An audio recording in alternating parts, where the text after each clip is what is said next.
நிச்சயமாக பவித்ரா. அதாவது CNG gas ஏற்றி வந்த லாரியிலிருந்து கசிவு காரணமாக புகை ஏறியதால் திடீர் பரபரப்பு ஏற்பட்டுள்ளது.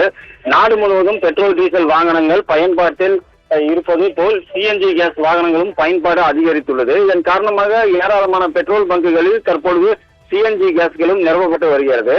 இந்த நிலையில் கோவை சேலம் தேசிய நெடுஞ்சாலையில் பெருமாநல்லூர் அடுத்து காளிபாளையம் பகுதியில் சென்றபோது சிஎன்ஜி கேஸ் ஏற்றி வந்த லாரியில் இருந்து சிஎன்ஜி கேஸ் சிலிண்டர் ஒன்று திடீரென கசிவு ஏற்பட்டுள்ளது.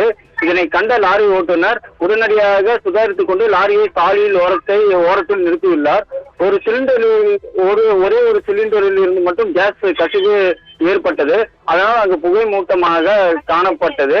இதனால் அந்த சாலையில் சென்ற வாகன ஓட்டிகள் உடனடியாக தங்களது வாகனங்களை கசிவு ஏற்பட்ட லாரிக்கு சற்று தூரத்திலேயே பாதுகாப்பாக நிறுத்தினர்.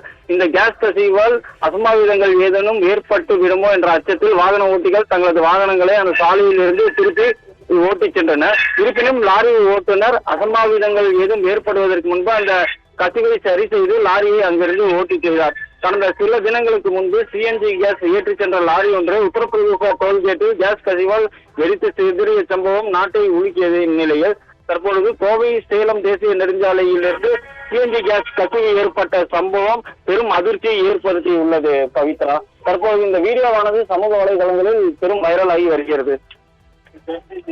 விவரங்களுக்கு நன்றி பாலா.